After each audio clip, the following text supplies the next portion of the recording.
Andrew, you talked about a little bit, you mentioned having been up to Minnesota, and what I find particularly interesting is what you experienced at St. Agnes Church in Minneapolis. Is it St. Paul? St. Paul.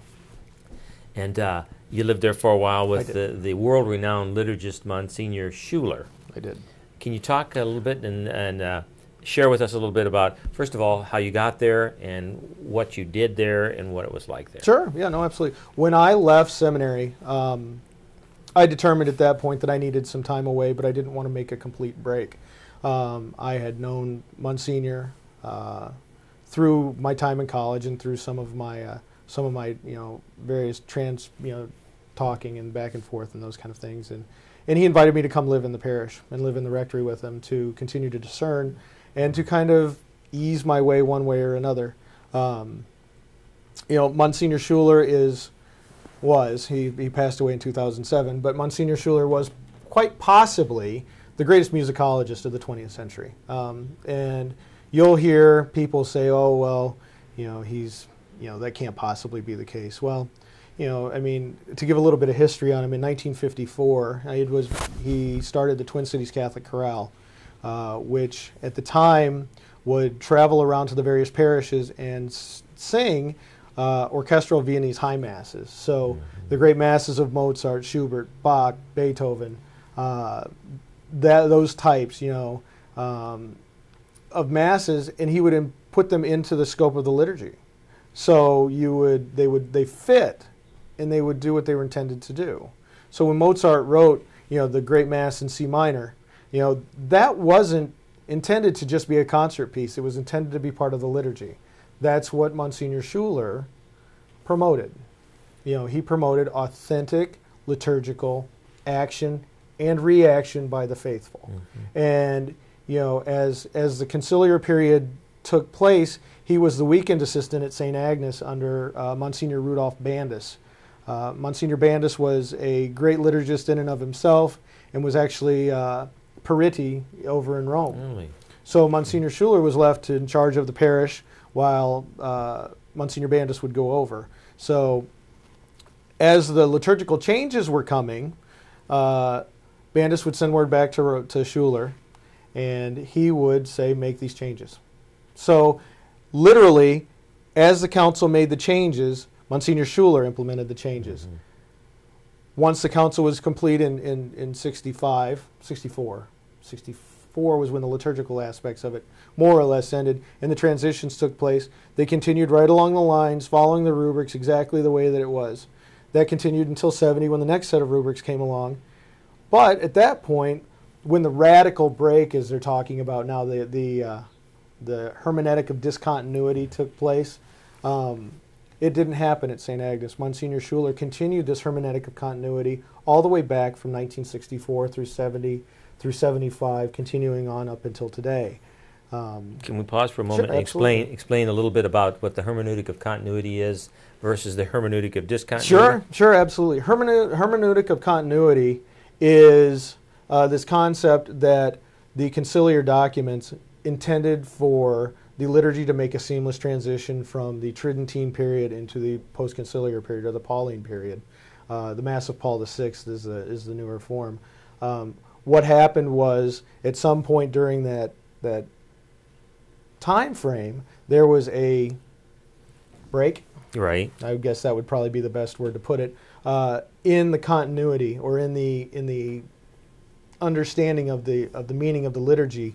And some radical changes took place, which, for better or worse, I tend to have an opinion that they didn't follow through with what they intended to have happen. So, they being the powers that be. And with that being the case, a hermeneutic of discontinuity kind of took over and became a huge piece. So, of where we're at. Yeah, that's an important concept. Would you agree, Andy, that Pope Benedict XVI has talked a lot about in recent days, that in terms of liturgy, but also in terms of Catholic teaching, that a lot of so-called Catholic teachers at the time of the Vatican Council II implied, if not outright taught, that we were creating in the Vatican II period a new religion. That anything prior to the Vatican Council was verboten, out the window, out of step, something that we don't want to talk about or think about or accept anymore. In fact, you often would hear those of us like Peter and I who were around at that time, particularly after the council, would hear things like, if you brought something up about traditional Catholic belief or practice, liturgy or devotional life or traditional teachings, some would immediately say, that's pre-Vatican II. Ooh, don't touch it. It's pre-Vatican II. For example, you might say, right after the council, you might talk about promoting the rosary. And someone would say, ooh, that's pre-Vatican II. That's old church. That's no good, see? Everything that went before Vatican Council II was no good. Everything after was you're supposed to bow down before and worship like before a golden calf. Right. Well, Pope Benedict XVI has gone to great lengths to emphasize that the faith was established by Christ when he was on earth, right, and that there's a continuity, and that what went on before the Vatican Council was all part of the history of the working of the Holy Spirit in the Church throughout the years, and that Vatican II is part of that history, the continued working of the Holy Spirit, and now after the Council, it's the continuing working of the Holy Spirit. Right. It's all a seamless garment, if you want to use that term, right, so that we have to judge the Council in terms of the tradition. So that it's not a cut off or a break at Vatican II. Everything went before that's no good. Throw it out the window. But it's all part of what God has given us. All part of the not only the tradition but the heritage of the Catholic faith that we have to hold on to and treasure. And so back to Msgr. Schuler. Sure. Msgr. Schuler had that sense even then that he wasn't going to buy that hermeneutic or that position of discontinuity, that Vatican II was a discontinuation of what went on before. Right. No, absolutely right. There were several things that were hallmarks of Msgr. Schuler. The first being the orientation of the liturgy. Mm-hmm. He never reoriented the Mass, and by reorienting, meaning turning to face the people.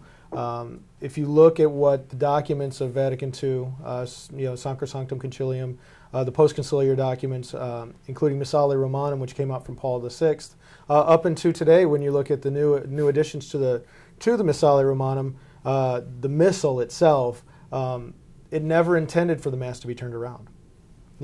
We're to be oriented towards the Lord with the faithful praying, all in the same direction, which is towards God. The priest acting as the mediator, and where does it go? It goes directly up, and it goes straight up, and it's all one continuous or contiguous action.